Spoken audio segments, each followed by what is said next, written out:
കർത്താവിൻ്റെ പരിശുദ്ധമായ നാമം വാഴ്ത്തപ്പെടുമാറാകട്ടെ. അനുഗ്രഹിക്കപ്പെട്ട ഈ നല്ല പ്രഭാതത്തിനായിട്ട് കർത്താവിന് സ്തോത്രം ചെയ്യുന്നു.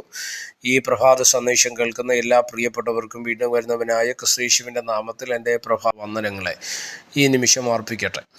സങ്കീർത്തനങ്ങൾ 105 അതിൻ്റെ 37 വാക്യം. അവൻ അവരെ വെള്ളിയോടും പൊന്നിനോടും കൂടെ പുറപ്പെടുവിച്ചു, അവരുടെ ഗോത്രങ്ങളിൽ ഒരു ബലഹീനനും ഉണ്ടായിരുന്നില്ല.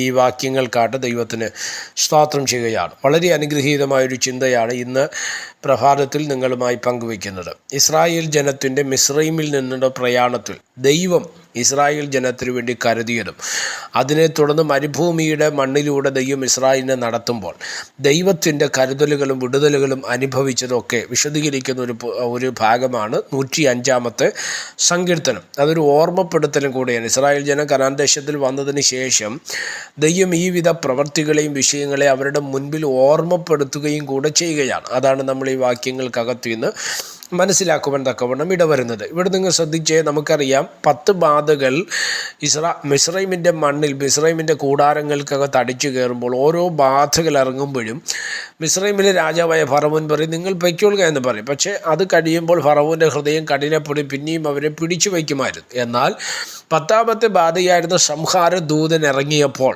ഒരു നിർവാഹമില്ലാതെ ഫറവോൻ പറഞ്ഞു, ഇനി നിങ്ങൾ ഇവിടെ നിൽക്കണം, നിങ്ങൾ പൊയ്ക്കൊള്ളുക, നിങ്ങളുടെ ദൈവത്തെ ആരാധിപ്പാൻ വേണ്ടി പൊയ്ക്കൊള്ളുക എന്ന് പറഞ്ഞു. എന്നാൽ ആ സമയത്ത് മിസ്രൈമിൻ്റെ കൂടാരങ്ങൾക്കകത്ത് ഭയം പിടിച്ചിരുന്നത് കൊണ്ട് ഇസ്രായേൽ എന്തൊക്കെ ചോദിച്ചാൽ അതെല്ലാം മിസ്രൈമ്യർ ദാനം ചെയ്യുവാനിടയി. അങ്ങനെയാണ് അവിടെ വചനം പറയുന്നത്, അവർ വെള്ളിയോടും പൊന്നിനോടും കൂടെ പുറപ്പെട്ടു. സ്തോത്രം. അടുത്ത വാക്യം നിങ്ങൾ ശ്രദ്ധിക്കണം. മരുഭൂമിയുടെ മണ്ണിലൂടെ 40 വർഷം നടന്നപ്പോൾ ദൈവത്തിൻ്റെ കരുതൽ വെളിപ്പെട്ടു. എങ്ങനെ?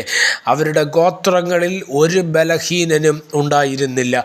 മരുഭൂമിയുടെ യാത്രയിൽ സ്തോത്രം തിരുവചനം പറയുന്നത് ഇങ്ങനെയാണ്, അവരുടെ ചെരുപ്പ് തേഞ്ഞു പോയില്ല, അവരുടെ വസ്ത്രം പഴകിയില്ല, അവരുടെ ഗോത്രങ്ങളിൽ ഒരു ബലഹീനനും ഉണ്ടായിരുന്നില്ല. അത്തരത്തിലൊരു ദൈവിക കരുതൽ ഇസ്രായേലിൻ്റെ ജീവിതത്തിൽ ദൈവം വെളിപ്പെടുത്തുവാൻ തക്കവണ്ണം ഇടവന്നു. നിന്നെ കേൾക്കുന്ന പ്രിയമുള്ളവർ, ദൈവം നമ്മളെ അടിമനുഖത്തിനകത്തുനിന്ന് ജാതീയ തലങ്ങൾക്കകത്തുനിന്ന് കർത്താവ് നമ്മളെ വിളിച്ച് വേർതിരിച്ചെങ്കിൽ ഒരു കാര്യം ഉറപ്പോടെ നിങ്ങൾ വിശ്വസിക്കുക, അല്ല മരുഭൂമിയിൽ തളർന്നു പോകാതെ വീണു പോകാതെ ഈ ലോകമാകുന്ന മരുഭൂമിയിൽ നമ്മെ നടത്തുവാൻ കഴിയുന്ന ഒരു ശക്തനായ ദൈവം നമ്മോട് കൂടെയുണ്ടെന്നുള്ള കാര്യം മറക്കരുത്.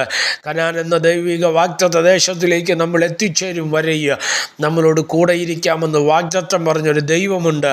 ആ ദൈവത്തിൽ പ്രത്യാശ വെച്ചുകൊണ്ട് മുന്നോട്ട് ജീവിതം നയിച്ചാൽ നമ്മുടെ ജീവിതത്തിൻ്റെ ബലഹീനതകളെ മാറ്റുവാൻ തക്കവണ്ണം ദൈവ ശക്തനാണ്.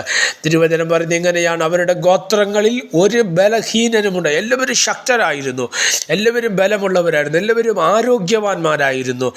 അത് നമ്മളോടുള്ള ഒരു ദൂതാണ്. ഇന്ന് പ്രഭാതത്തിൽ ഈ സന്ദേശങ്ങൾ നിങ്ങൾ ആരെങ്കിലും രോഗികളാരും ഭാരപ്പെടുന്നുവെങ്കിൽ, നിങ്ങൾ ആരെങ്കിലും ബലഹീനതയിൽ ഭാരപ്പെടുന്നു, ഈ വാക്യം പറഞ്ഞ് വിശ്വസിക്കുക. അല്ല മരുഭൂമി യാത്ര ഇസ്രായേലിനെ ബലപ്പെടുത്തിയൊരു ദൈവമുണ്ടെങ്കിൽ നമ്മളെയും ബലപ്പെടുത്തുവാൻ തക്കവണ്ണം ദൈവ ശക്തനാണ്. അതിൽ വിശ്വസിച്ച് പ്രാർത്ഥിച്ച് മുന്നോട്ട് പോകുക. ദൈവം നമ്മെ നിശ്ചയമായിട്ട് ബലപ്പെടുത്തുവാൻ തക്കവണ്ണം ഇടയാകും. പ്രാർത്ഥിക്കാം. പരിശുദ്ധനായ ദൈവമേ, സ്വർഗീയ പിതാവേ, ഈ സന്ദേശത്തിനായിട്ട് നന്ദി. ഈ തിരുവചനം കേൾക്കുന്നവരുടെ ജീവിതത്തിനകം ദൈവശക്തി വ്യാപരിക്കപ്പെടുന്ന ദൈവം ഇടയാക്കണം. രോഗങ്ങളെ അഴിക്കണം, ശാപങ്ങളെ വെട്ടിമ, ദൈവിക നന്മകളെ പ്രാപിപ്പാൻ ദൈവത്തിൻ്റെ ആത്മാവ് കൃപ ചെയ്യണം. സമസ്തവും തൃക്കരങ്ങൾ തരുന്നു, കൂടെയിരിക്കണം. മഹത്വം അങ്ങേക്ക്. യേശു കർത്താവിൻ്റെ നാമത്തിൽ പ്രാർത്ഥനകളെ കേൾക്കണം. സ്വർഗീയ നല്ല പിതാവേ, ആമേൻ. എല്ലാവരെയും ദൈവം അനുഗ്രഹിക്കട്ടെ. God bless you.